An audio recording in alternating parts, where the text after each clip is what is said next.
Hello, one and all. Jasper here, joined as usual with DJ Fella, ready to tackle the first episode of season 3 of House of the Dragon.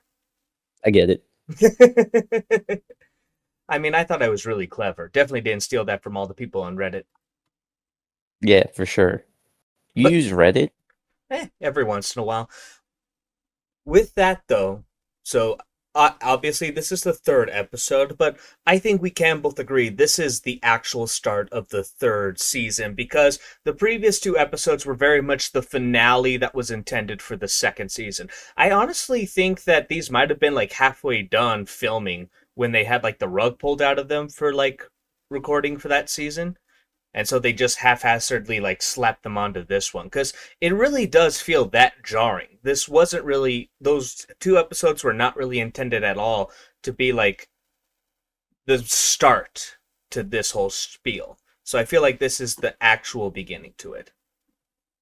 Yeah, I mean, I see the point, but it doesn't really make a difference, you know?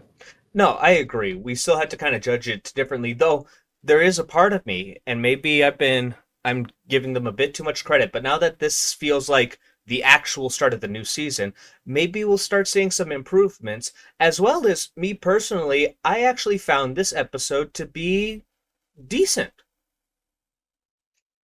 Yeah, I didn't. It was certainly better than the last one, Infinitely which so. actually that kind of does go hand in hand with the impression I've had that the finales have been some of the worst episodes. And so now, if we consider it as being like in a weird way, we've had three finales. Uh, that kind of makes sense. Yep, so we'll see if this one's able to stick the landing when after two seasons straight of falling on its ass. But I did enjoy this episode. There were a few things that bugged me, though those feel like kind of like it's possible to kind of hand wave them away. But we can get into those specific moments later. Though honestly, the first scene probably has my biggest issue with the entire episode. Okay. I had some questions regarding the first scene. So hmm But well, with that first scene, we can just jump in now. We have Ormond Hightower riding up with his green army. We see Tessarion in the back there. Damon, Hugh, and Ulf have pretty much, shown up, and they have no chance of winning against this ferocious dragon force. And Ormond is pretty much told by Damon to surrender. hmm Now, I really enjoyed this scene. There's just one issue that I personally have with it, and it's the last bit where they hand over Darren. yes. Not so much that they handed over Darren, or spoilers if you haven't watched the episode, fake Darren. My issue comes with, like, the dragon Tessarion. Yeah. So, it feels like, and I believe it's kind of explained a bit later, but they have, like, the dragon keepers, you can kind of see, just begin to escort Tessarion presumably to King's Landing. And that just seems like a bad idea. Why? Well, Because it like gives them an opportunity to escape. not so much that, because obviously the dragon's supposed to be useless because they have Darren. Though I part of me does kind of question, like, they didn't do really anything to like confirm the identity. Like, I know this is medieval times, so they can't just like ask for a driver's license or something, but surely back then they had like some sort of ways to confirm someone's identity. It just feels Dude, he's like, got white hair. yeah, Damon's just like, oh, white hair. Motherfucker Don't you must. know in the world of Game of Thrones, hair color is the only way to know whether whose child somebody is. I mean, I get it. If you're Not even blonde, skin color. well, definitely not skin color, unless you're a Valarian. That helps a lot. But yeah, I mean, that just felt a little too incompetent. Like, I'm like, put a little bit of effort. And personally, and I understand there's Well, what some would you risks. have them do with the dragon? Well, I would have had the presumably fake Darren. I would have had him like mount to Sarion and be escorted by the three larger dragons to King's Landing. Oh, so your problem isn't them bringing the dragon back to King's Landing, it's just how they do it? Yeah, it definitely doesn't seem like a like. First off, flying Darren onto Sarion pretty much confirms that Darren would be the correct person, and I get that there is the risk that maybe Darren could escape because presumably Tessarion being a much younger dragon is faster than the other three. But I feel like if you just kind of place yourselves around him, or even say like any escape will mean one of us flies back and gets rid of the Hightower army. Like I feel like there's steps that Damon could take rather than just taking Ormond at his word and heading back over to King's Landing with fake Darren. Right. So I guess I thought, and now I'm looking closer at it, and it's kind of hard to tell. I thought that they had the fake sitting on the dragon. They did. Okay, so there's like a head of white hair back there, Mm-hmm. Yes, right? fake Darren is indeed sitting on Desarion in the back. So that was going to be my question: is that possible? I mean, there's a couple of ways to go about that. Because obviously, people who haven't bonded with dragons have ridden dragons before, but always the original bonded Targaryen is with them.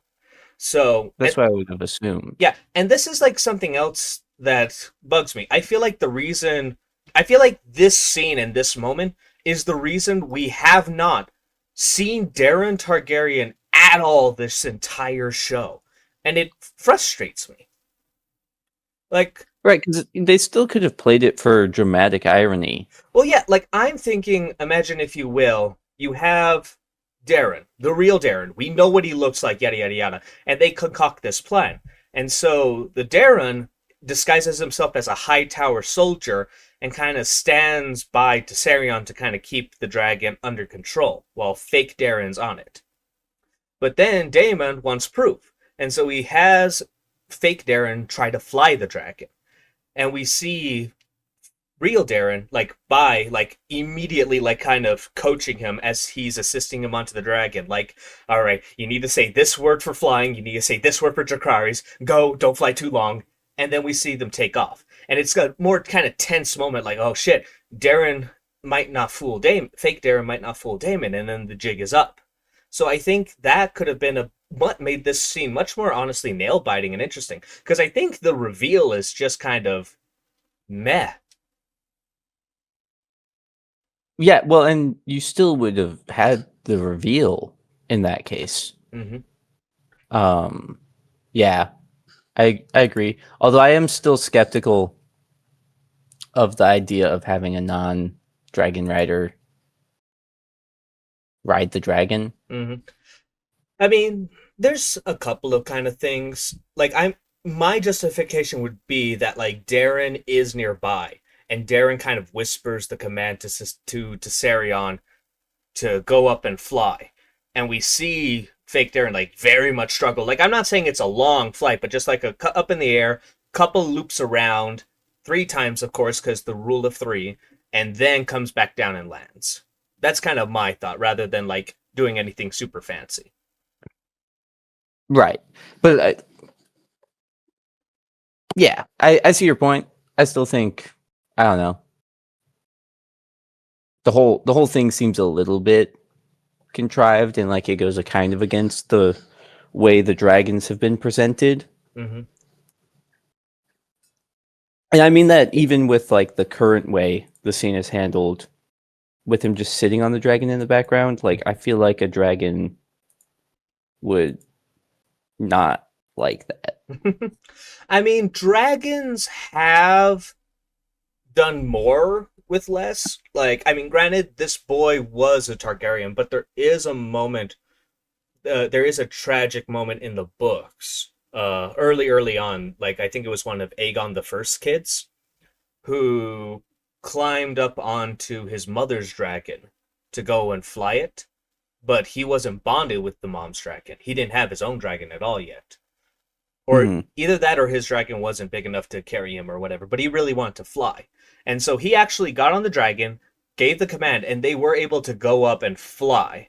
but not for super long, and the dragon like kind of started to shake him until the boy fell off and fell to his death. Yeah. So that would be my only concern. Maybe it's not something big enough to call a plot hole, but just I don't know. I'm a little skeptical of that. I mean, yeah, I'd say it's not perfect. I don't know if I would really do this scene at all because it doesn't happen in the books. So that's one of the reasons why I also feel it's kind of pointless. But that, and it's also because, like, really, that scene is probably the scene I have the most issue with this, both as a storytelling and as an adaptation. Yeah. But I will say, like the whole thing between Damon and the Hightower dude was done pretty well. Oh, yeah. And I will say I'm a little, I don't know, interested in finding out more about this Hightower guy's character because he strikes me as being one of the more honorable characters, um, and taking the like sort of chivalric code of Game of Thrones more serious than many. Um, so I'm curious how he justifies to himself like falsely swearing fealty. So I see. Personally, I never really got that vibe from him as being one of the more chivalric characters because our first introduction to him is him, like, being polite, but very much not a fan of like the messenger that was sent over to him, taking a whiff of his like perfume because of the shit. And as well as when he finds out that Aemond is king, he goes like, "Yeah, one king's as good as another." So I personally never got the whole. I think he looks the part, but I definitely don't think he's been really displayed as a particular that word. A Uh, particular. well, it's not just particularly chivalric character. I uh I understand. And I mean I feel like there's almost no such thing as like truly righteous knight in Game of Thrones unless they're gonna die soon. But I still feel I don't know. It remains to be seen. Remains to be seen when we I assume maybe we'll learn more about his character, maybe not. Maybe I'm curious about him and what they're going to do with him as a book reader, because obviously I know how his story ends. So we'll see if they're going to change it up, because he wouldn't be the first character they changed up significantly already. Mm-hmm. Uh, But anyways, that was the very first scene, and then we properly begin the Rhaenyra episode, because the entire episode is pretty much with Rhaenyra. Very different from obviously previous episodes where we're jumping around, and that's another thing why this feels like the new actual start of the new season. The previous episodes felt very written and directed in a similar fashion, but with this one, like a lot of people online kind of said this, it feels much more like a point of view chapter from like the books. Mm-hmm. And you know what? As you're saying that, it kind of reminds me of A Knight of the Seven Kingdoms and how locked in to Dunk's perspective that whole show was. Mm-hmm. So I wonder if the success of that had any influence. Probably not. This was probably recorded, filmed around the same time, Most don't you think? likely, I would say. But with that said, so I mean, like I said, I thought this episode was okay. There's a part of me that definitely thinks it's kind of a mistake though.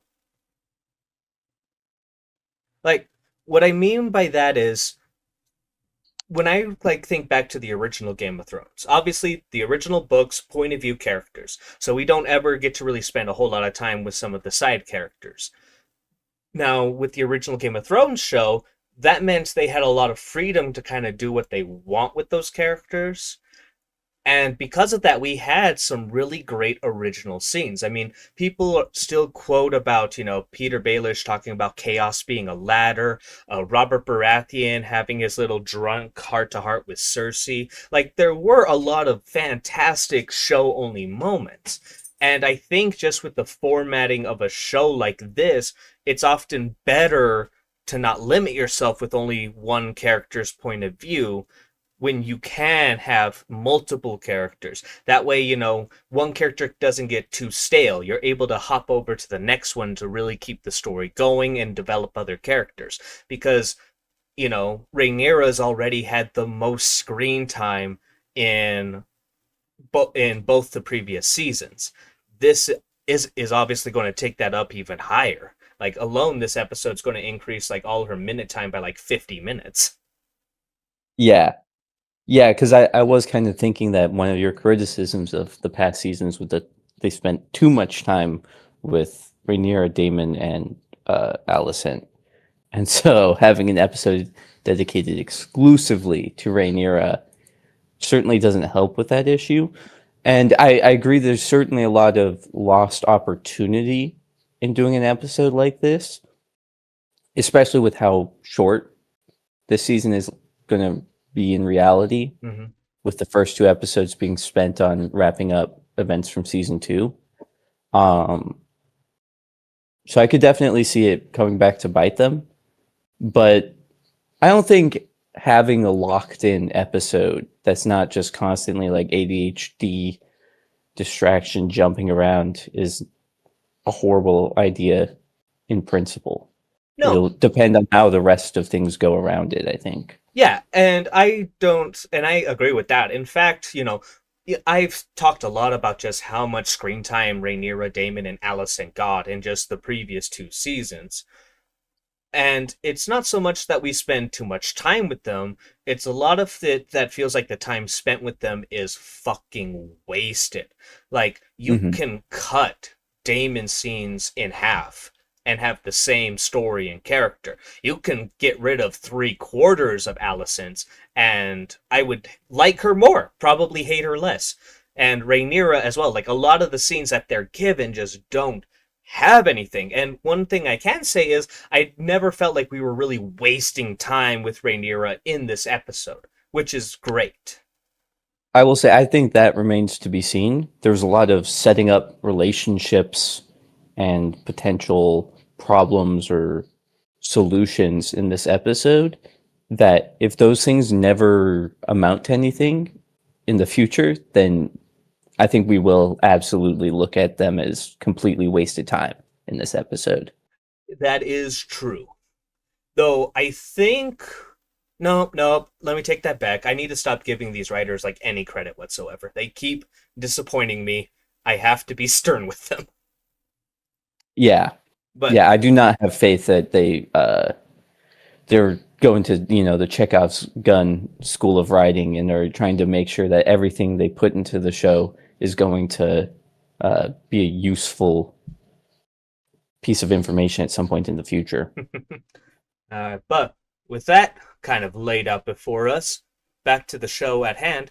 We start the next scene. We have a little bit of like back and forth between Damon and Rhaenyra, getting some good lines. And though I was a bit jarred once we just saw Damon there, I'm just like, motherfucker, weren't you like off out of the castle away from here? So a little bit of that kind of teleporting that people are quite critical of Game of Thrones for doing in its later seasons. But I don't think it's too bad here. And eventually, the two come up. Well, yeah, and we knew the high towers were near King's Landing to begin with, right? Reasonably close. Yeah, by dragon. Yeah. Definitely by dragon. Um, though Rhaenyra kind of makes the same decision, though I guess, or mistake, though I guess she's just trusting Damon's incompetence about this fake Darren being Darren. Yeah, but I will say, on the like very first scene with Rhaenyra, where she's like talking about being a kid playing with her dad, or like trying her relationship with her father, basically. Mm-hmm. I got this is where I think this episode sort of initially gives you that like little twinge of it gave me very similar vibes to when they started making Daenerys go crazy in Game of Thrones. Mm. Like, and then throughout the episode, there's scenes where I feel like they're starting to pepper in the like, ooh, Targaryen madness, Well, and I don't know. I'm, I'm not a huge fan of it. well, I don't think it's Targaryen madness. I think it's just woman madness. Well, I will say, I think I may have been too harsh on the writers of this show for a lot of times when they're making women seem incompetent. I always thought they didn't realize what they were doing. But I think that these writers might be based. They might actually think women shouldn't rule. Which is crazy because one of the head writers is a woman. Sometimes, I mean, sometimes you come across a based woman. Like, it happens. Uh, but I do. There's maybe a little bit of hint to madness. I'll say like in the nah, never mind. I'll keep that to myself. But either way, we're continuing on, and it's told to her. It's kind of revealed in this scene that the treasury is all gone. And Hmm. so she needs to find a way to get money to continue, well, not just to somewhat continue the war against Aemond, even though they're like kind of saying, we won, it's over, which I think is a little bit premature to be declaring yourselves victory. All you did was take the capital. Aside from that, not a whole lot has changed. Though I guess you could say, since they captured Darren, that removes a Targaryen dragon rider at the very least. Yeah, except for they didn't actually do that. They didn't Uh, actually do that, and it was like a non-factor almost. Like yeah, to he was not the most threatening dragon rider, and I guess they don't know at this point that Aegon, wait, Aemond, they don't know that Aemond is like fucking dying. Uh, so that they still should be much more concerned about him. Although to be fair, having fucking a fuckload of dragons at the capital right now makes that I think easier to. I don't know. I do think they're slightly justified in being like, yeah, we won. well, I mean, the whole thing is this has always been about the dragons rather than the manpower under each of the factions. Hmm. And since the dragon power dynamic hasn't shifted immensely, like the only like, Tesserion's gone, but Tesserion was almost a non-factor. Any one of the dragon seeds would have likely bodied Darren with Tesserion. Like maybe Darren could be quick enough, fly behind, and torch the rider, but more likely Tesserion would have just been mulched on by any of the larger dragons. Yeah. Although we do, I don't know if we want to wait until the scene to talk about, it, but we do find out that they're down. The Greens are down one more dragon than we expected, or at Um, least than I expected. I thought we were talking about uh was it Sunfire being alive oh, still? right. Well, so yeah, we can talk about that once we get to that scene. But getting back to where we are, we have Rhaenyra, um, kind of talking with her half of her small council, Corlys, Missaria, and Damon. And I just want to say, I felt like they kind of toned back Missaria's accent in the previous episodes.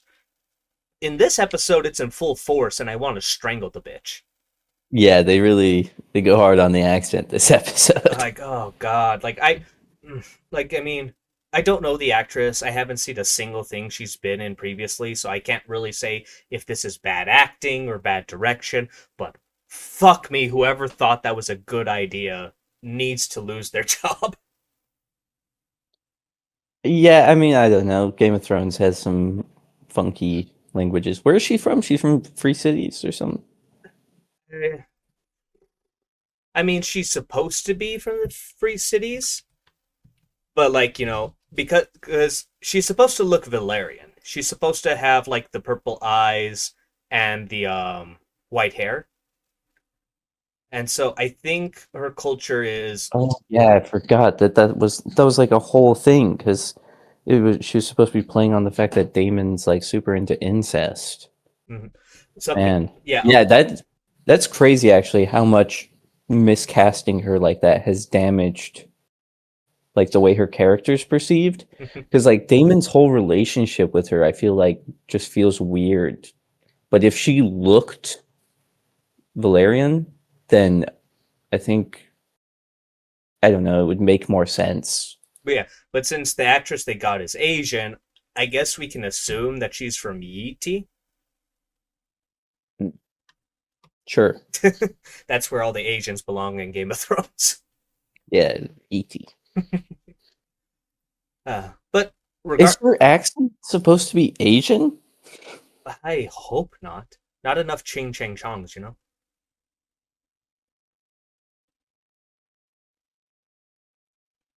With that though, Huh. in regards to this scene though, despite the accent, I think it's kind of fun. Though again, it kind of reminds me of when Alicent was at the small council and we were kind of just focusing on her while everyone else was around talking about what to do. And I'm like, no, I kind of want to focus on what's being said. You know, I don't want to listen. I don't want to just stare at Rhaenyra's face brooding outside the window while all these guys are muffled talking in the back. Like, I'm kind of curious what they're going over. Yeah. Yeah, we do get a lot of that this episode. Yeah.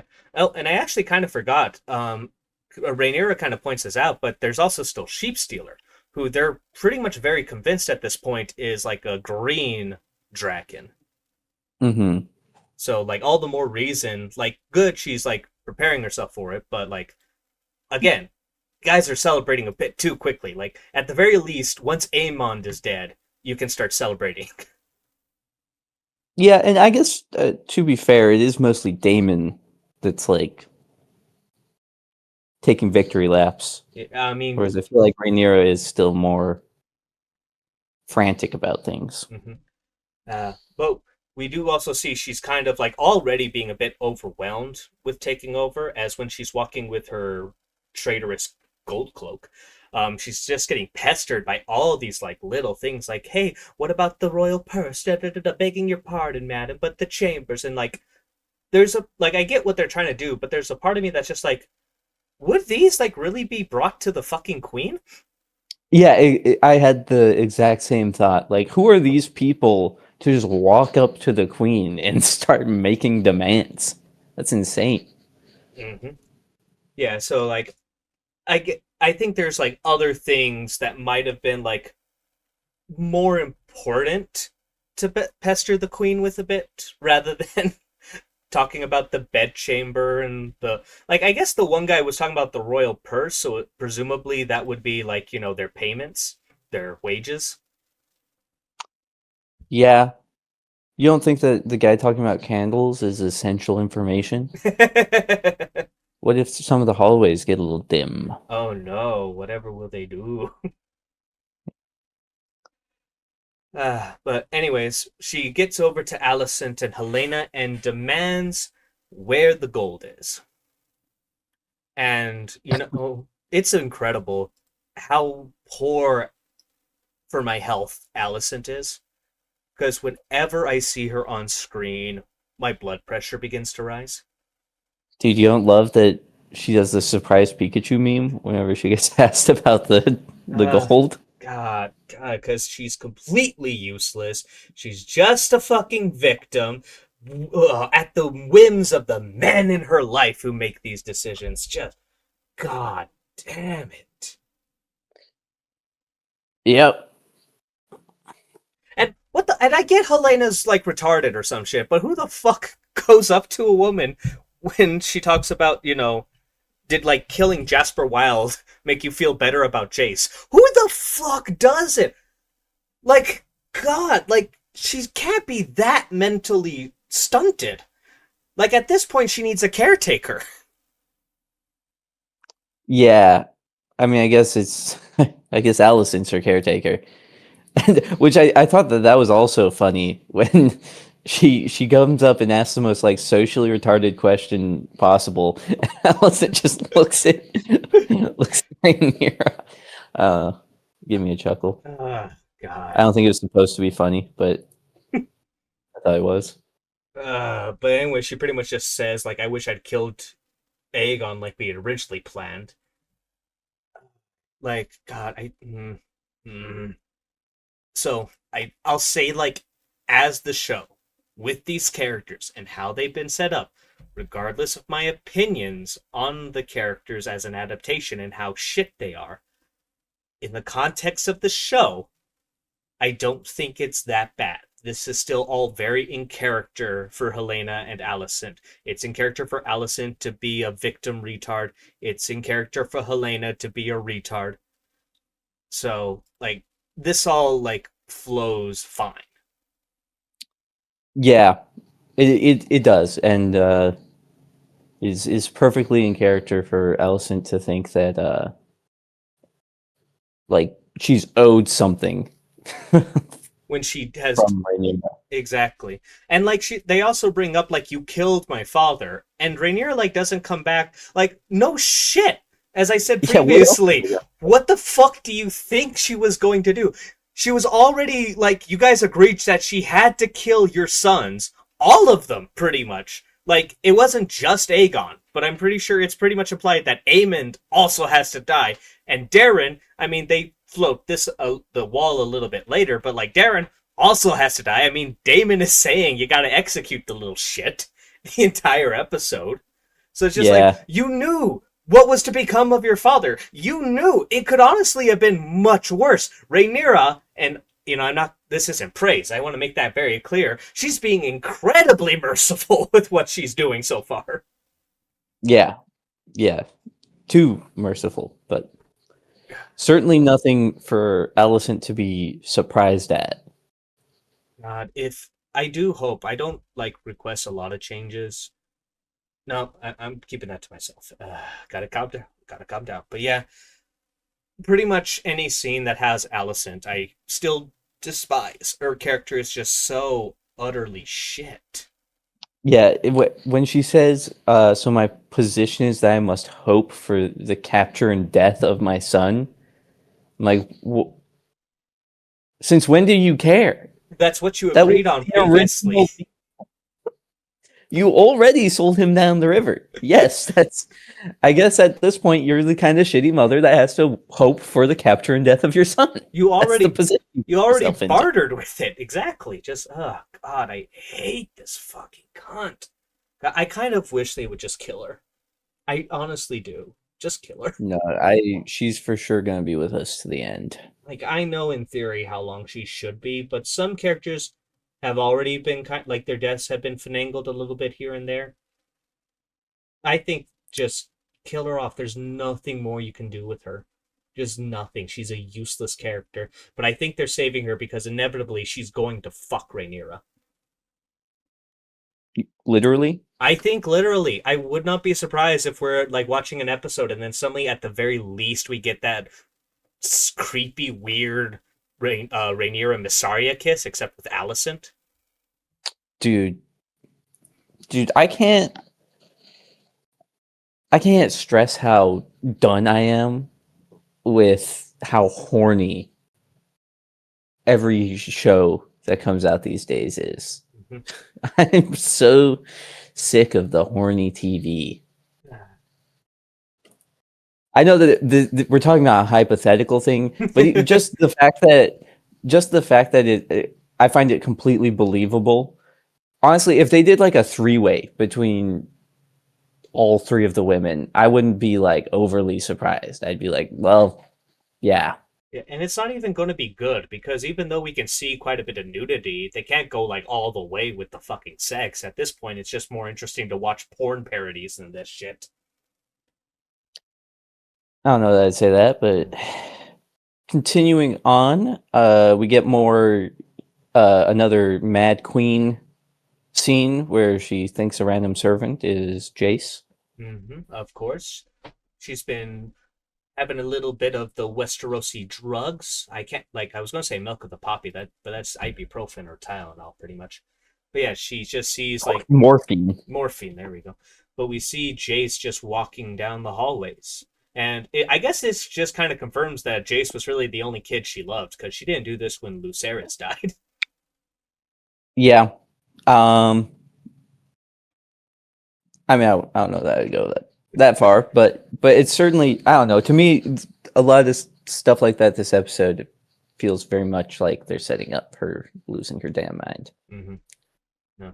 I will say though, no, we can comment that on a later season. But she has her back and forth with Massaria and pretty much puts it to her to question the staff and whatnot to find out who's loyal, who isn't, and if they're not loyal, they need to be replaced. Mm-hmm.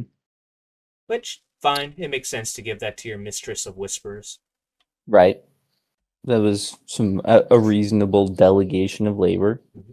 She then meets up with a Septon, not the High Septon, I believe, but the Septon of King's Landing, because she wants to try and organize her coronation and whatnot. And the Septon, I have to say, credit where credit is due, is surprisingly resilient against Rhaenyra, when I probably would have folded like cheap origami paper. Yeah, but I kind of don't like understand his objection. Like, does the previous ruler have absolutely have to be dead for a new one to be anointed? I mean, yeah, because I don't think there's ever been a real instance of like a king stepping down and then letting their son take over while they're still alive. Like they'll delegate some things and they'll maybe even like, name them hand of the king.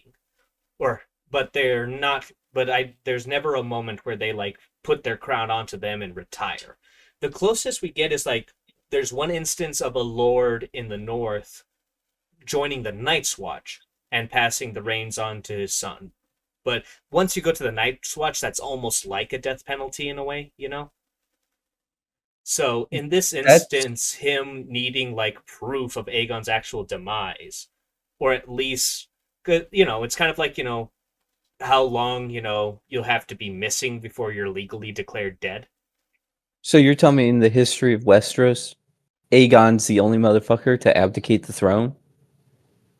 I mean, in the show continuity, yes. Well, so in the books he doesn't abdicate? Well, that doesn't matter. I don't know. To me, like he fucking left. He's not king anymore. Like you need a new ruler.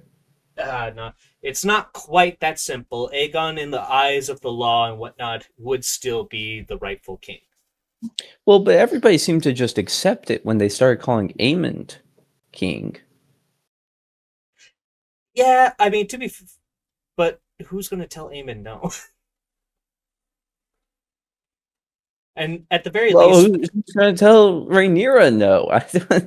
well, it's not like Aemon like went over to the Sept and said like, "Hey, we have to do a whole ceremony for my crowning now." He seemed at the very least like just start calling me king. I'm king. We'll figure that shit out after the war. Whereas Rhaenyra is trying to like do the whole ceremony for legitimacy. Yeah, yeah. When he starts talking shit about dragons, that does go kind of hard, though. Ah, man, like listen, the Faith of the Seven is like the best religion in Westeros, hands down. You got the Reddit atheists who hate it because it's pretty much Catholicism in Westeros, but it's easily the best. No comparison. They actually have values. They don't sacrifice children. Yeah, yeah. And every time we see like an actually like principled religious figure, it's from the Seven. Like they're the only ones that actually seem to be willing to stand up to the tyranny. Yep. Though, I mean, with the Seven being like just heavily the most dominant religion, it's hard to really get the other religions to have characters who like really show that same principle. I mean, you had Yeah. a not Melisandre in the first series, who is very much a R'hllor prophet. And the old gods like don't really have priests. They just, you believe in trees and fuck them sometimes. Mm-hmm. What? Did you say fuck? Fuck the trees? spiritually, of course, not physically, unless you're into that. Metaphysically fuck the trees. I mean, that's what Bran was doing, right? Oh, that's a new way of describing that. I hadn't considered that he was fucking the tree. Uh, but yeah, I do enjoy this kind of back and forth between Rhaenyra and the High Septon. Or not the High Septon, Not whoever he the is. Septon Eustace, I think is who he is. He's actually one of the characters uh, whose opinions we get the most of in the book. He's like one of the partial authors to the Dance of the Oh, Dragons. oh, that's cool. Yeah, that's kind of a Oh, shame. and we still haven't met the midget. The midget's gone. He's not a real character. Yeah, the three most integral characters to like the point of view of the stories like are like I think we saw a dwarf playing a drum in the first season, and that might be it. Now, and the other guy is actually the Black Maester, Maester Orwyle. So Oh, yeah, these are the three kind of main characters where you get most of the story from. so I guess the perspective of the show writers is that the Maester and the Sept's perspectives are accurate, and the dwarf dude's perspective is a bunch of bullshit. Yeah, entirely. There's a few moments where they give the dwarf some credit because like he was the only one who was there at the time, and his usual outlandish tale isn't too fucking crazy or perverted this time. But like 9 times out of 10, I feel like Orwell's depiction is the most accurate. Whereas, and then you have Septon Eustace, who honestly kind of comes off as the most biased of the three. Against the blacks. Yeah, if I remember correctly, though, because there's still weird moments. Like, for example, the bastard Strong's Rhaenyra's kids. Him and Orwell, I think, are the ones who say like, "Nah, they're totally legit. Don't worry about it." Oh, really? So it's only what's the dwarf's name? Mushroom.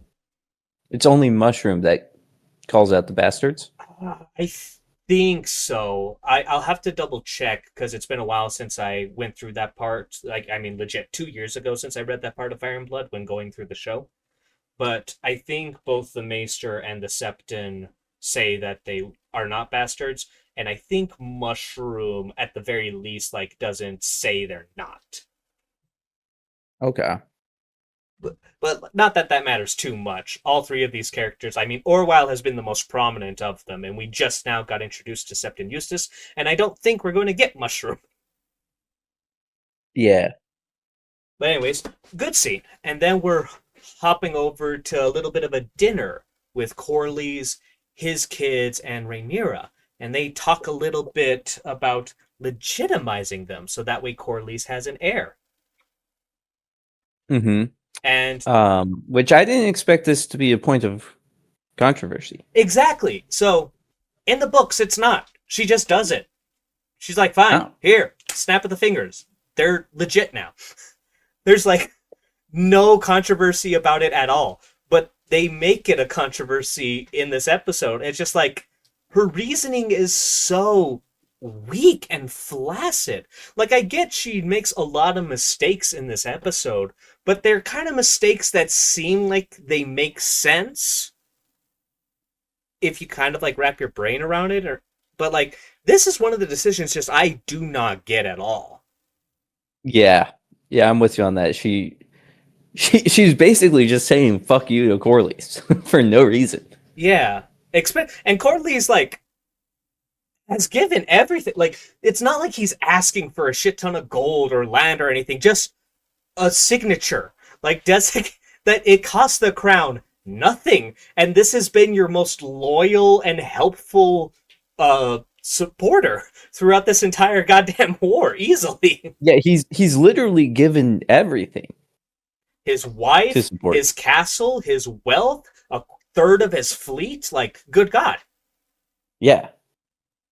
Yeah, and all he asks is a little name. Is for you to let his name live on to the next generation. Yeah.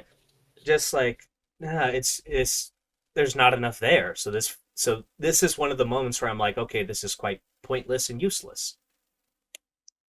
Well, it's not just that it's pointless or useless. It's like very destructive to the blacks. Uh, so the fact that it didn't happen in the books, I'm curious where they're going with it. I mean, this is again kind of relating to Nettles because there is a conflict that comes up that's much more interesting, and I'm wondering if they're using this as kind of a replacement with that conflict. Yeah, I could see that because with one of Corlys's daughters replacing Nettle, there needs to be some sort of equivalent there, I guess. Mm. Hmm. But we'll see how that is. But the next scene, we have Rhaenyra walking through a dark hall, and I think she passes someone. It's kind of like hard to tell because whenever I pause it, HBO's screen like goes back, but I think that's Bela.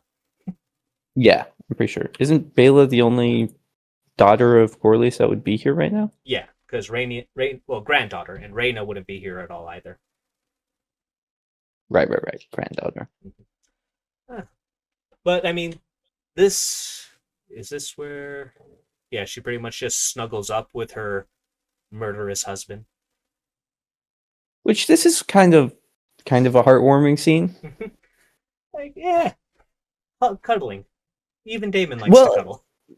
yeah, and there's something like well ordered about it. The idea of a wife wanting to go be in the arms of her husband when she's overwhelmed and afraid. Even when it's Damon. Yeah, which I mean, I don't think you can deny that Damon isn't I wouldn't call him a good man by any stretch of the imagination, but he is like he fits into a lot of the I don't know, he's a very masculine man, I would say. Mm-hmm. And so he fulfills a lot of the essential roles of being like a protector and that kind of stuff. Yeah, but yeah, there. It's kind of a nice little bit, though.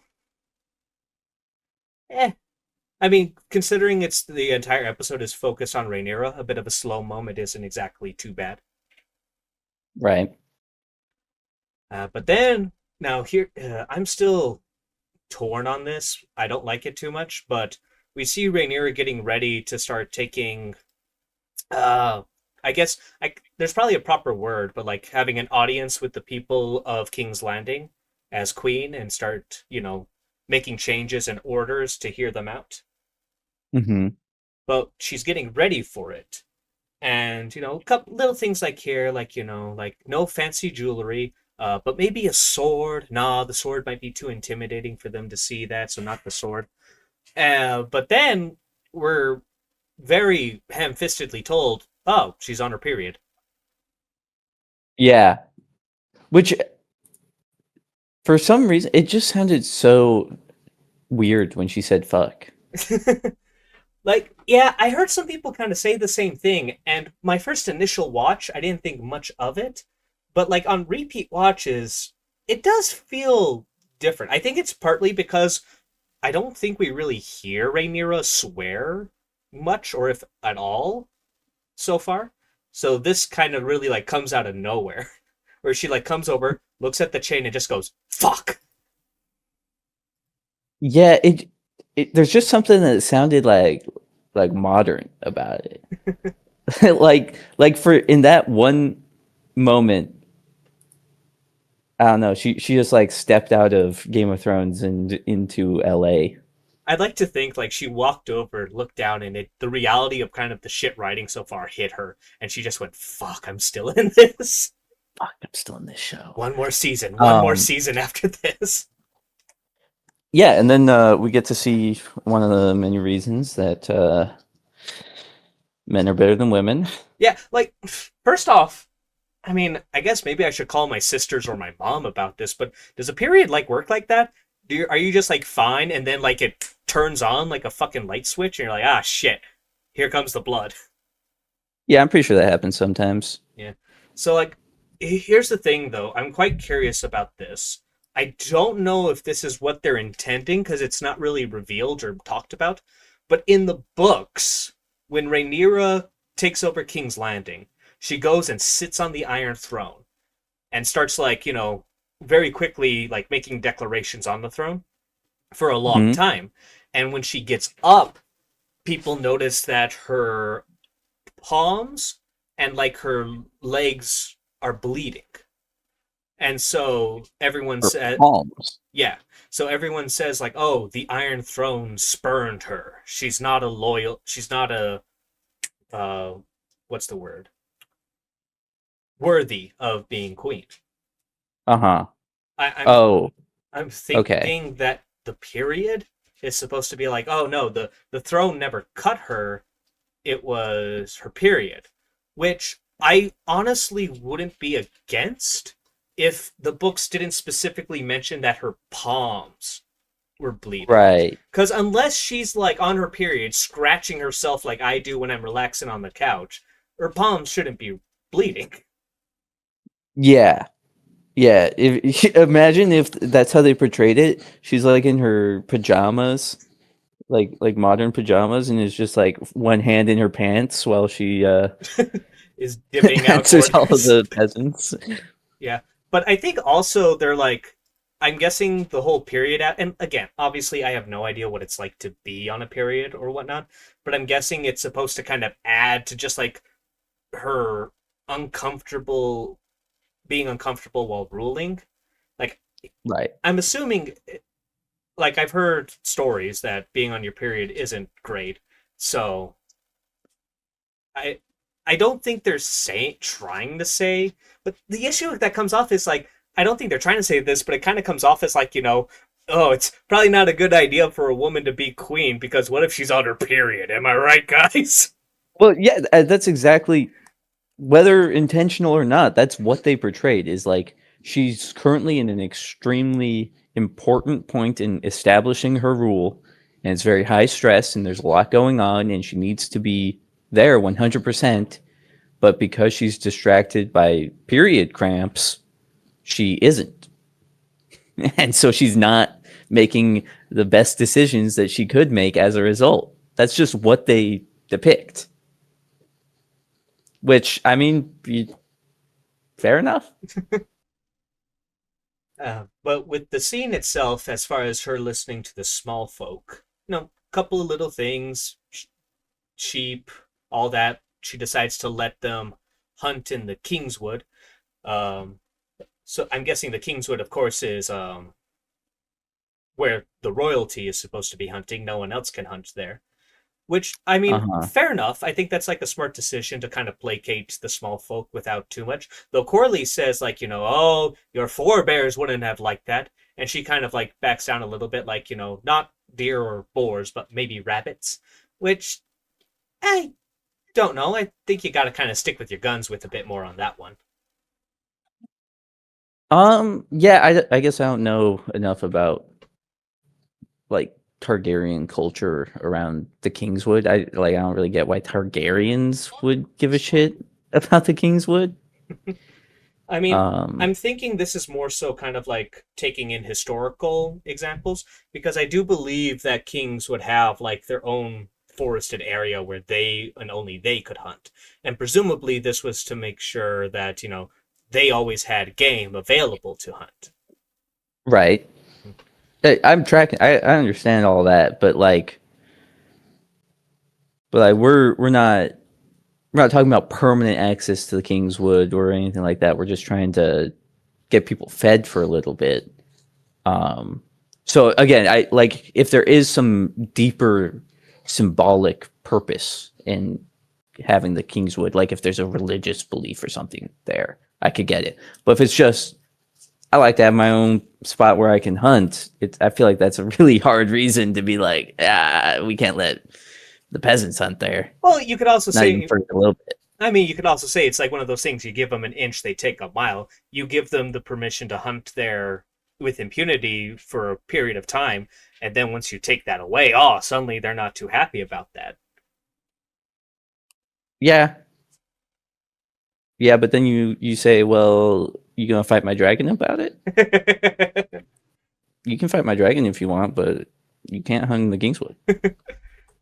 But the big kind of one that we see here is the I believe this is the whore that Aemond had been cuddling up with. Really? Yeah, I think this is the old mama whore. The old mommy whore. Yep, and she is upset about the wealthy of the city having bought up like all the food during the blockade and leaving none for the small folk and whatnot to eat. Which I would disregarded her outright, being like, "That's communist propaganda. Get the fuck out of here with that bullshit." I mean, that's the one Damon says right there, like, "Oh, boo-hoo, war is war, all suffer." Like, thank God we have like someone speaking reasoning on this show. Right? Damon is consistently based this episode. I mean, how based is he? Because now he's supporting Rhaenyra, so. I mean, he wouldn't. He, if he didn't absolutely have to, he wouldn't. Although I guess the gay prophecy, did change his mind. Man, who would let your fucking drug night visions convince you of something pathetic? Yeah, you go have a fever dream in a castle, and now you think that women can rule. Mm-hmm. But so Massaria and Damon are pretty much the ones who are like having this discussion on it and what to be done about it. Corley's, I kind of like the moment where Rhaenyra like kind of asks for Corley's thought. And he's just like, "I support the queen's decision." She's just fucking useless. Yeah, very, very true. Very, very true.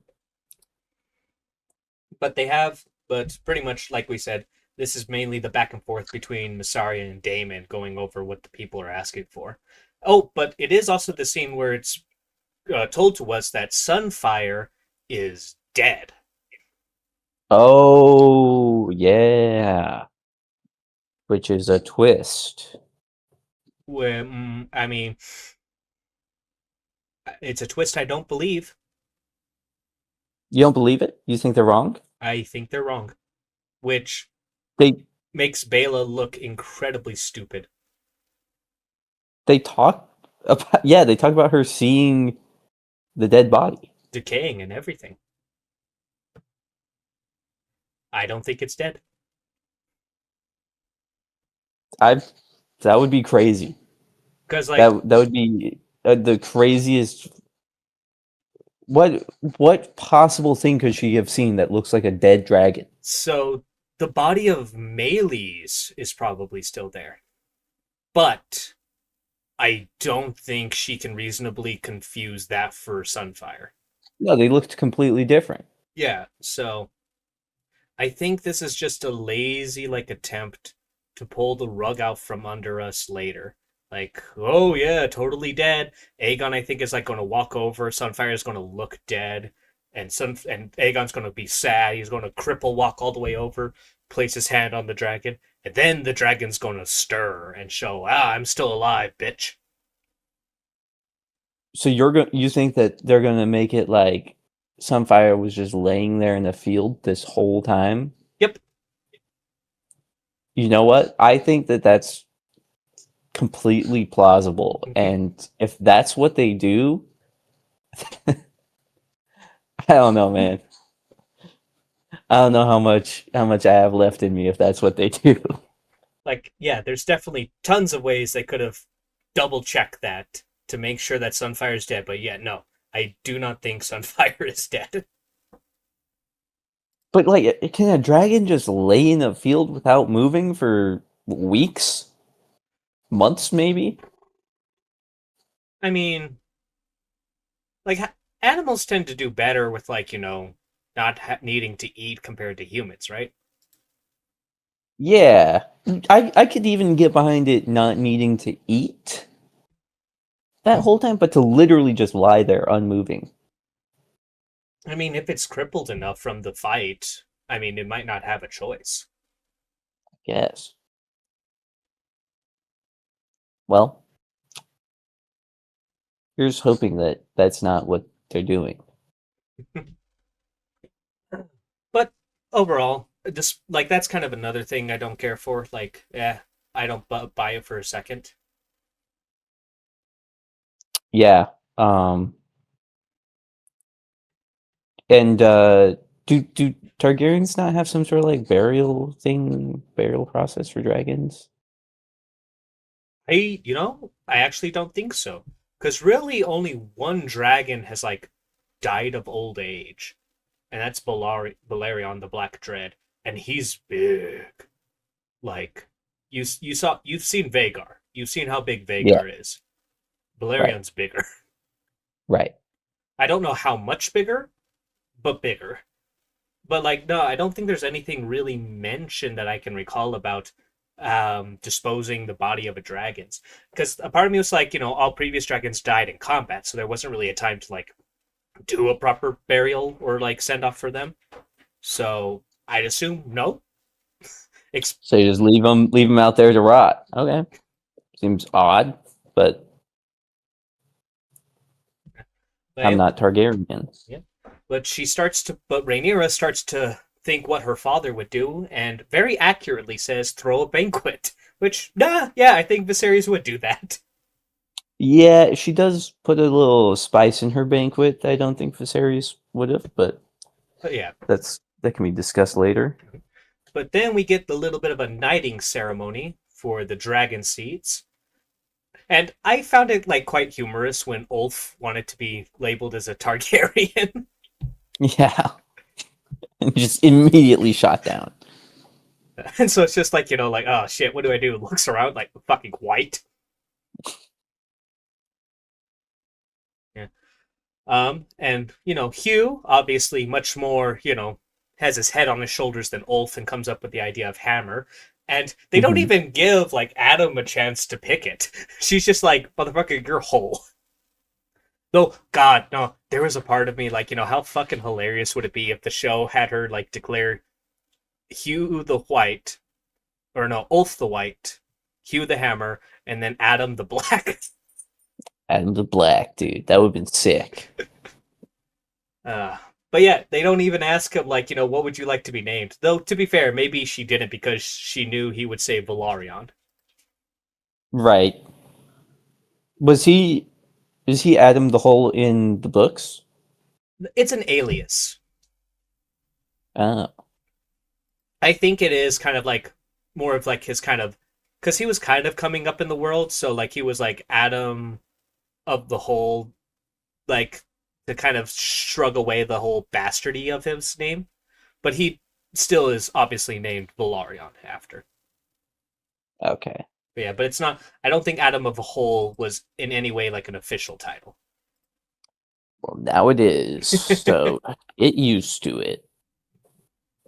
And they do And the is that kind of like how John was Jon Snow, like that kind of thing, where well, no, it's the bastard name for that region? yeah, Snow is the bastard name for the North. Right. Yeah, and your bastard name, I believe, it pretty much comes down to whoever your father is, or like the read. Like it can be a little confusing. I think it depends on like how much you know, but like it's usually the region you're kind of born in, or like your father's name, or like where your father's from. Those kind of tend to be how it is. Though I think 9 times out of 10, it's where you're kind of born and raised for the most part. So Right. technically, So John should be John Sand because he was born in Dorne, but since Eddard claimed him, he was raised in the North. He was called Jon Snow. right. So that Whole isn't like the bastard name for whatever. No, because I mean he was born at Driftmark. Driftmark, I think, technically falls under the Crownlands, and the Crownlands bastard name is Water. So That's it would be Adam Waters or Adam Water. okay. Uh, fair enough then. Yeah, which I honestly, thought I I knew something about something. yeah, I always kind of hated that bastard name though. Like all the others, I kind of have like names that make sense. The North is snow, the Vale is stone, the Riverlands is rivers, um, the Reach is flowers. They all kind of like have that theme to it. Water just never sat right with me personally. Yeah, their last name should be King. Well, I was thinking like Crown, honestly. Crown. Adam Crown. Yeah, Crown's not that bad. The Because king would be funny. uh, all right, but they go through the whole ceremony, and I mean, not a whole lot to comment on this. Like, I think it's done really well, but I mean, the highlight of it, or actually, no, that's a little bit later, actually. But we get Hugh approaching Rhaenyra, and we get some stuff that's set up for the next episode as Hugh mentions to her, like, when am I going to get that home for me and my wife? And casually mentions, like, oh, she went off to Tumbleton. Is Tumbleton is the place getting attacked by pirates? No, No. What's important about Tumbleton? Tumbleton comes up at the end of this episode. Oh right. Oh, that's not good. So yeah, Ruh-roh. though it's very, very kind of like, sad that he shows up to King's Landing with the dragons, and that's when she decides to get the fuck out because she was worried about all the danger. Yeah. Like, damn it, if you were just faster, man. And then it was his child that was sick Yes. and died like right before he left. Did his son die? I thought so. We don't focus so much on his family at all. Like, it's hard to really remember. I think so. I think his son's died. But I wouldn't be the expert on that. So actually, I think it was a daughter, not a son. Right, you said son. I was saying child because I wasn't sure. Yeah, so that's my bad. And I mean, a quick Google search is telling me that I believe you are correct. The daughter is dead. Yeah, I can't remember that being a thing. I don't. It was so long ago, and I didn't care. You don't. Ulf's like Hugh. one of the only good characters. This is Hugh, not Ulf. Oh yeah, the blacksmith dude's one of the only good characters. I mean, he's okay, but he's not really given anything. Like I said, maybe if you took 40 minutes from Rhaenyra and gave like 10 of it to Hugh, maybe I'd care for him more. Well, maybe we'll get something when his finds out his wife's dead. I mean, she might not be dead. She might not. She might not. She's probably dead. All right. All right. Another shit scene we get is Rhaenyra and Alicent. Thank God she's here. Yep. And like I said, in the context of the show, it's not that bad. I just hate this bitch so much. But I guess she like kind of tries to make some sort of peace with Rhaenyra. Like, hey, can I please like send my father's body to Old Town to be buried properly? Yeah. And Which that to me that request is kind of funny because could you imagine being like the Old Town people and they just show up with like the dead body of your lord? You're like, all right, we're put him in the ground. Well, Otto Hightower is not the Lord of Old Town. He never was. He's the second son. So his brother was Lord Hightower. Well, I mean, but he never controlled the Old Town at all. Okay, fair enough. So yeah, this would be bringing I guess in this case like the uncle, because I think Ormond is currently the head of the house. So, and he's the nephew to Otto. Okay. And then Rhaenyra asks Alicent for advice. Yeah, like, On how oh to live. God. Oh my God. Like, they want us to be like, oh, you were ruling perfectly well when Viserys was ill, all on your lonesome. Let's ignore the fact that your father was here running the actual tight-ass ship and you were being fucking useless. Yeah, and this to me is kind of like uh, a deaf person asking a blind person for directions. Like, oh God, like, you can't ask someone worse, like, how to do it. Like, I think I'd rather have Joffrey's opinion than Alicent's. Yeah. So So yeah, this is probably the worst scene in the episode for me. You think this scene's worse than? I got nothing. I have nothing to throw out that might be worse. I mean, I think it is quite substantially the worst one. I think it's the most useless scene. It has Alicent, which is also a knock against it. Like, you could Oh, what probably. about when Damon brings up the prophecy? I always hate that. I always hate whenever they talk about the prophecy. I think I hate Alicent more than I hate the gay ass prophecy. Okay, fair enough. Right? But hey, we're at the banquet now. Yeah, and this scene's fun. Yeah, it's nice. I think it's incredibly short sighted and not wise, but I totally believe that Rainier would do this. Yeah, yeah, it seems like a believable mistake for sure. Yeah. And there's even like some nice moments in general. Like the one guy like stands up and like there's like it's like comedy, but like like tense comedy, not legitimately tense, but like Rainier has said like I'm so glad that you all supported me. I would have preferred if you supported me a little bit sooner, but like Yeah, it's it's played off as a joke. And the thing is, the scene makes it feel real, but like there's a part of me in the back of my head like, that's also kind of a little bit of a like, you little shits. I know that you guys were like barking up to Aegon before I got here.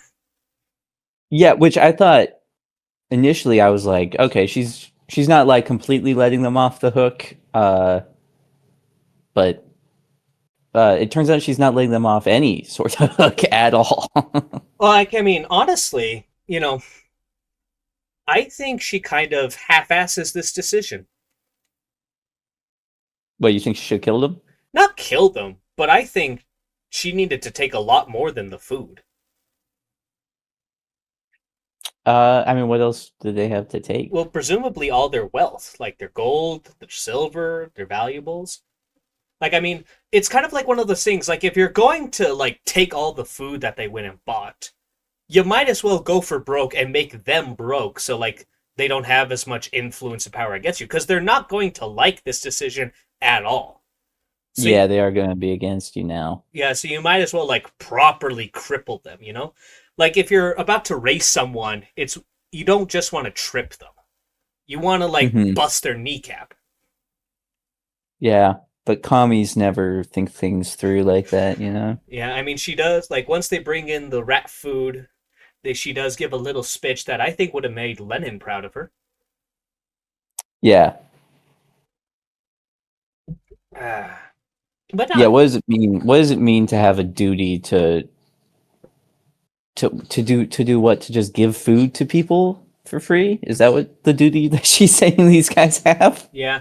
Though I guess a part of me kind of wonders, like, in the like they even mention like it's a very like short term solution. But I mean, like, Hmm. how short is it? Because I know these people like bought a lot of food, but and it's implied that they kind of bought all the food, but like, did they? Because like, Yeah, did they really? because presumably they would have bought like at most food for them, their family, and maybe those who serve them. But like, that like the amount in general is going to be like very minute. Like you're not going to be able to really sustain King's Landing at all with that. Yeah, I right. I mean that's going to be the big criticism, right? You're what you're going to do is you're going to give them the peasants a taste of food, and then they're going to be going hungry again immediately after. And now there's not a reliable merchant class because that's what I assume these people are Mm-hmm. is like the merchant class that is in a position to get the markets going again now that the blockade is ended and start actually getting real food in a sustainable manner. Yeah. Though there's also another kind of bit of a highlight to this scene as we're introduced to Torin Manderley. Oh yeah, that I know who that is. No, you don't. But do you by any chance like recognize the name Manderley at all?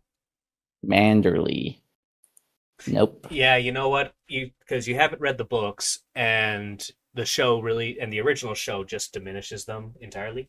But yeah, House Manderley is actually a northern house, and they're actually the richest house in the north. Oh. Yeah, he kind of crops up out of nowhere though. Like it seems to imply that he was just in King's Landing this entire time. Whereas, like in the books, he lives in White Harbor, and then when the war kicks off, House Manderley declares for Rhaenyra, and this guy is like marching south to like lead and fight. Ah. Though I will say, in the books, I think it's like, oh yeah, House Manderley declared for them, and this guy marched south. And then next time we hear him, he's like, oh, he's in King's Landing now. I'm just like, what the fuck? So like, it's kind of a weak moment in the book as well. But I guess he's in this instance, he's just living in King's Landing. Well, yeah, it's better to have heard something about him before he shows up, I guess, than in this case where we heard nothing Yeah, about him before he yeah. showed up. I mean, I will say, I do find it a little bit weird that Rhaenyra would like kind of make sure to let him know that obviously your shit's going to be taken as well, which seems like a particularly bad idea because House Manderley is like maybe in the show it's different because I don't think they've mentioned House Manderley at all, but they were one of the first houses to declare for Rhaenyra, and like of the North, they send the most support to her.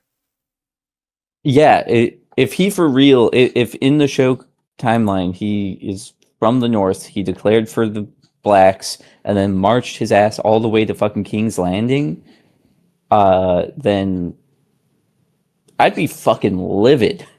I'd be fucking livid if she robbed me as soon as I got there. But no, he has like a nice little quip about it. Yes, this gesture is very bold. The small folk will love it. They might even forget that you were the one who blockaded them. Which, I mean, isn't really a fair criticism. Mm-hmm. Like, what was she supposed to just Let them. let the Greens do whatever they wanted? Like, what Well, was she gonna do? let's not forget she also did still feed them. During the blockade, she sent the ships in order to feed the small folk. Yeah, and again, like the alternative is burning the city down. So I would say blockade's probably slightly better for the small folk. Yeah, better to die hungry than to die burning.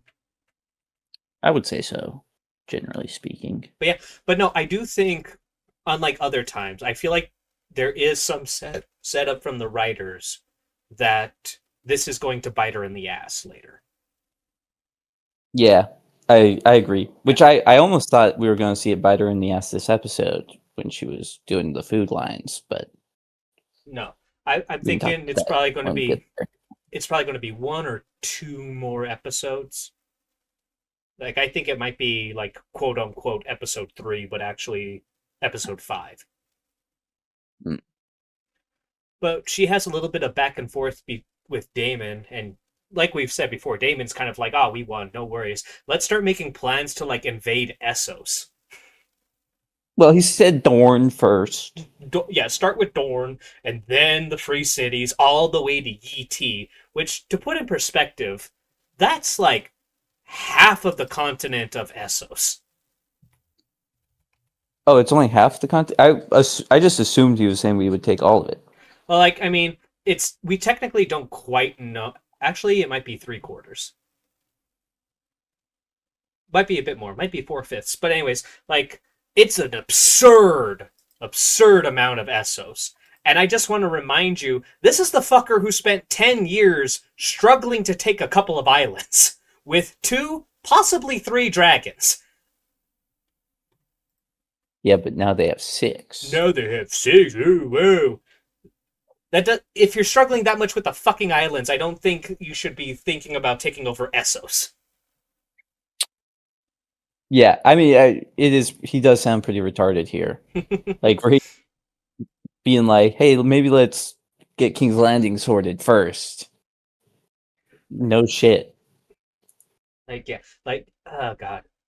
Just like, I think, and, do you think it's kind of in character? Because there's a part of me that thinks this is almost a little delusional of him. It's a little bit far fetched even for Damon. Mm-hmm.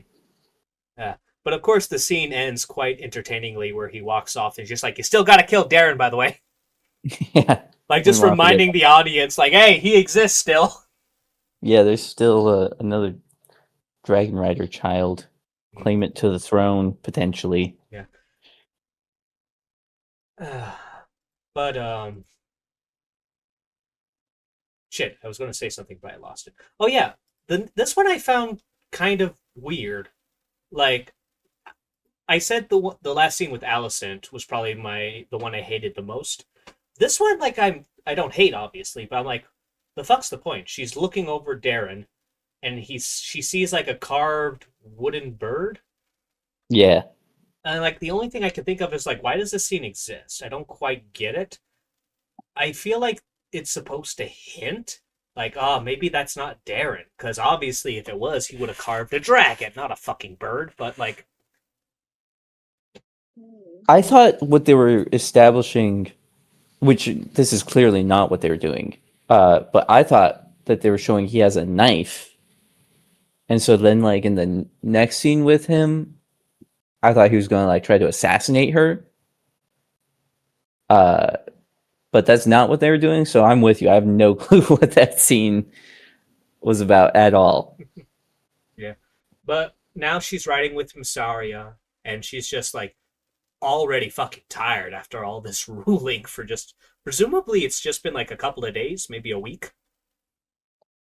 Has it been that long? I mean, we've seen like scenes of her like she went to bed, it was morning, and then nighttime, and then morning, and now it's like it was nighttime when she was with Damon, and now it's morning here with Masaria. So it has to have been Right. like a few days already. Yeah, a few days. Now I will say, as far as her distributing the food, I mean, I feel like it's like if that's really all they got, then it was definitely not worth it. This is Yeah. They definitely don't make it look like much food here. like maybe because presumably if this was done any sort of competent way, they would have these points in other parts of the city. So like I'm gonna try and not like look at this scene as literal as it is, Yeah. but like it. And so I thought with this scene they were gonna do like the Game of Thrones version of when Tsar Nicholas II had like he set up like free food area at his coronation for the peasants, and the peasants ended up like causing a stampede that killed like hundreds of people. Oh shit. I thought that that's where this was going, Hmm. That would have been but it's kind no. of interesting. Right? I was like, then it's not only like she made an enemy of the like merchant class of the city, but then she also makes an enemy of the peasants by immediately getting a bunch of them killed. Well, let's be fair. At that point, I don't think you can blame her for that. People sure blamed Tsar Nicholas II. Like, I mean, look, I'm not going to pretend like I'm the most historically knowledgeable about Tsar Nicholas II. I'm sure there's a lot of shit he did that you can be critical of him, but I don't know if you can really blame him for for the peasants and whatnot No, stampeding. it certainly wasn't his fault. He actually handled it pretty well. And he gave a bunch of money to like the families that were affected, and I think he handled it maybe as best as you could expect for how shitty the situation was. Yeah. But it doesn't change the fact that it tarnished his image massively, and because it was the day of his coronation, it kind of cursed his entire reign. Oh man, that's brutal. Poor Tsar. I hope he got better and like everything went well for his family. Yeah, yeah, I'm sure he turned out all right. But yeah, so like she starts handing out the food, no issues come up at all. It's fine. Now, Yeah, the next scene though, we have Corley's approaching her and be like, "Hey, I thought we agreed that you would legitimize them." And like I said, we already hinted at this previously when it was brought up initially, but her reasoning is so weak. Like honestly, I would say it's better to legitimize, like, even if we pretend that her excuse of, like, if I show favor to your bastards, people will start to assume that my children are bastards. Like, okay, let's say that she's delusional and she honestly thinks that people believe that her kids are legitimate. Or hell, maybe she honestly thinks that they're legitimate as well, but they just happen to have brown hair for some weird reason. Let's take all of that and be as generous as possible. It's still weak because I would argue it's better to like legitimize them now while there's kind of a war distracting everyone rather than like after winning and then like it's just more in focus, if that makes sense. You know what I mean? Yeah. Yeah, her reasoning doesn't make much sense to me. And so uh is her current heir, her current oldest child, still one of the bastards? Yes, that would be Joffrey Valerion. And we haven't really seen him, but he's young. He's quite young. Okay. Then yeah, it's still that whole this whole contention, this whole little piece of drama just seems completely contrived to me. Yeah, it just seems forced. It's they're trying to put conflict between Rhaenyra and Corlys, but the issue is they kind of shot themselves in the foot by changing aspects from the book where natural tension was much more believable. Yeah. And like so and Corlys brings out like his brother, I think it was Vaemond, and just like starts calling all her kids bastards. Yeah, that is kind of funny. I do like when people call her children bastards to her face. It does give me joy. Yeah, though luckily Corlys makes it out with his head still attached. Yeah. I was a little worried. I thought the gold cloak dude was gonna do something for a minute. Mm-hmm.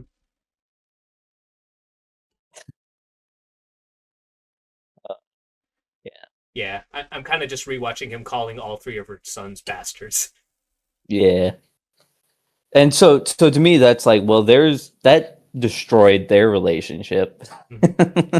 And I will say, like, I didn't like a lot of people online kind of took that as like felt like it was too much of a heel turn.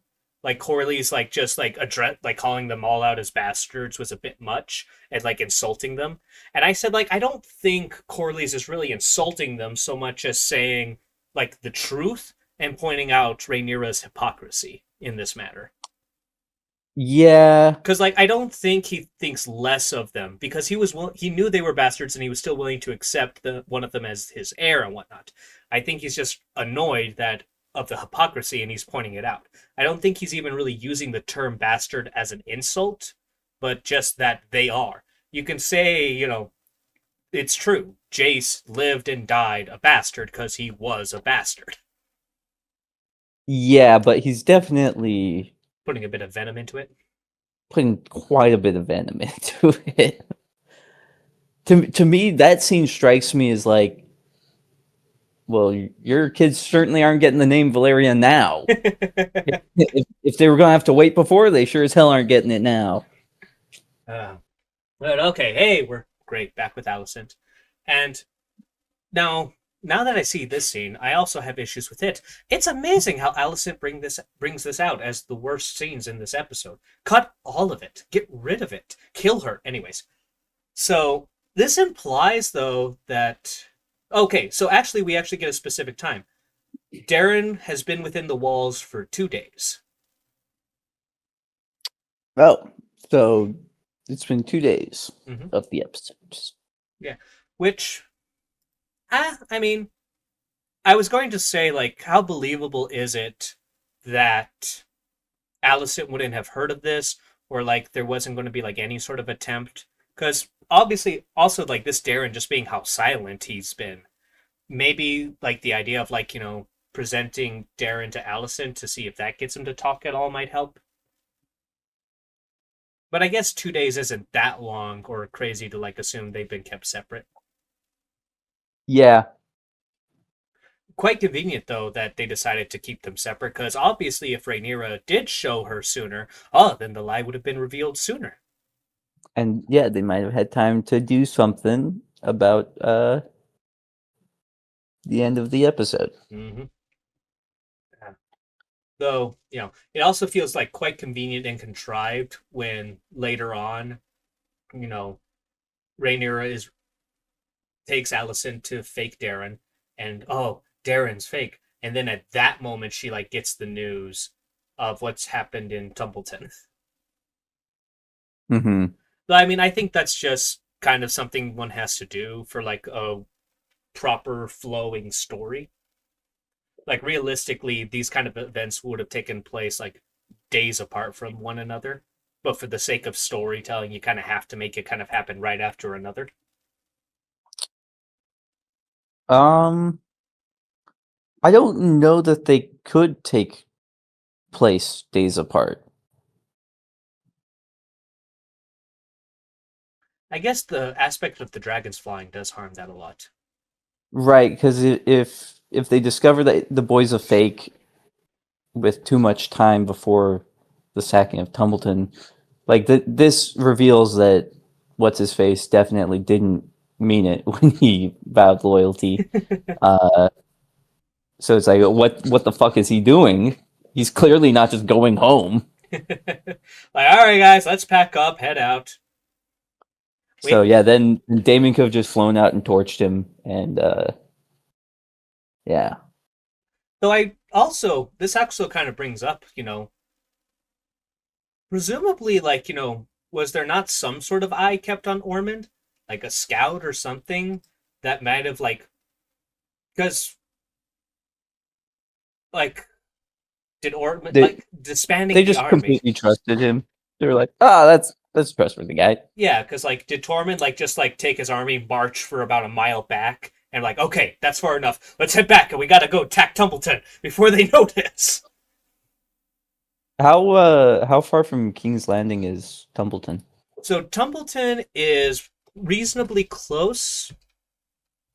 So let me see if I can pull up a map here. So it's like the northeasternmost point of the Reach in a lot of ways. Okay. Oh, I see it. Oh, it's super close to King's Landing. Yeah, but like it's about as close to King's Landing as King's Landing is to Duskendale. So Yeah. presumably between that, that's like 100 odd So a miles or half a so. season. Yeah, half a season. It should take half a Half, season to travel there.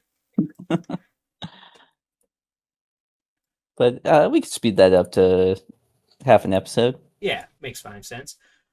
But yeah. Now I will say, originally I didn't like the reveal of Darren for a multitude of reasons, but one of them was like, how does Alicent know that's not her kid? Because in the previous scene, she says like, it's been so long since I saw him. I misinterpreted that though, because it had been within like 5 years since she saw him. So presumably last time she saw him, he would have been like 11, and now 15 or 10 or 11, and now 15 or 16. I'm trying to remember how old he's supposed to be. Hmm. So I think like you would still kind of be able to recognize him. Yeah, finding a good look-alike, I don't think is as easy as TV shows often make it out to be, but that's an area that I'm willing to suspend my disbelief, I think. Yeah. But now my issue is just like, oh, thank God they didn't have Darren meet Alicent earlier. Yeah, I guess. But not long after this reveal is made of Ormond's treachery, it's also revealed that he, like, by a dragon keeper.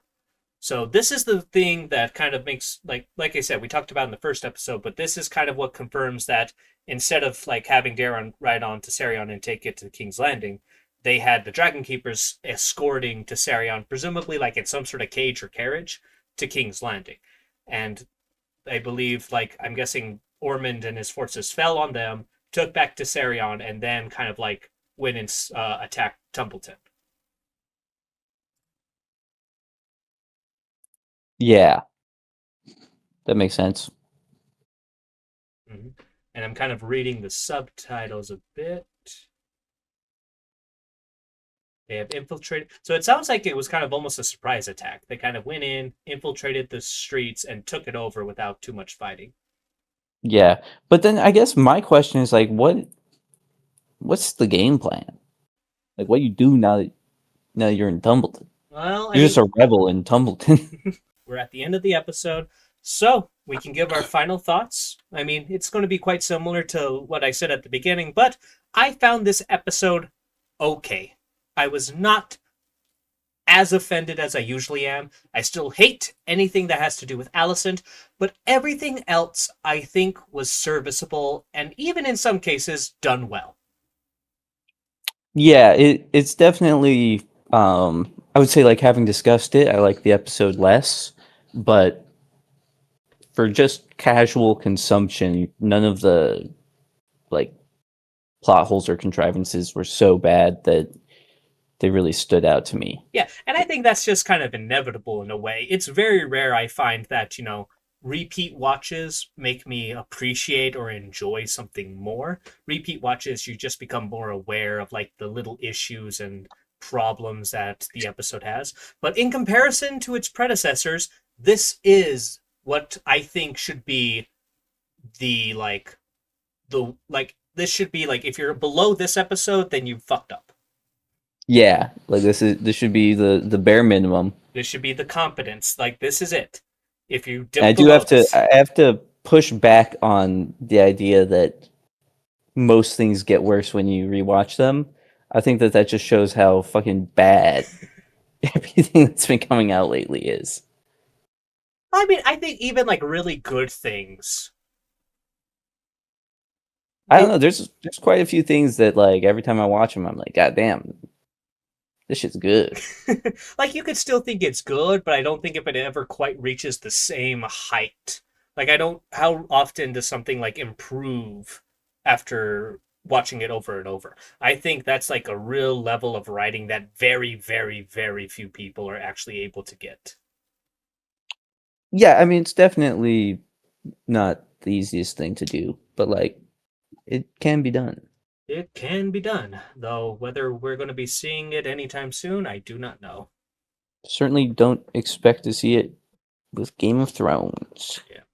But yes, I was pleasantly surprised that I didn't have an aneurysm while watching this episode, and I'm still keeping my expectations low because I don't want to have them set up high and then have them not reached, no matter how low I set those expectations.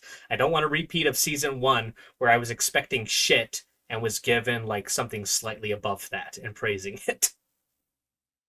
Yeah, that's fair. Alrighty. But I think this is like an interesting thing. I'm somewhat looking forward to the next episode. And I guess we'll kind of see what development and changes comes from that. But as always, DJ Fella, a pleasure talking about this episode with you. And to everyone watching, if you made it this far, thank you very much. And make sure to subscribe if you like this kind of content. And check out maybe my videos where I talk about the differences between the show and the books, though. Until then, before I sign off, anything you want to say, DJ? I think I'm good to go. Alrighty then. In that case, everyone who made it this far, have a good night and be safe.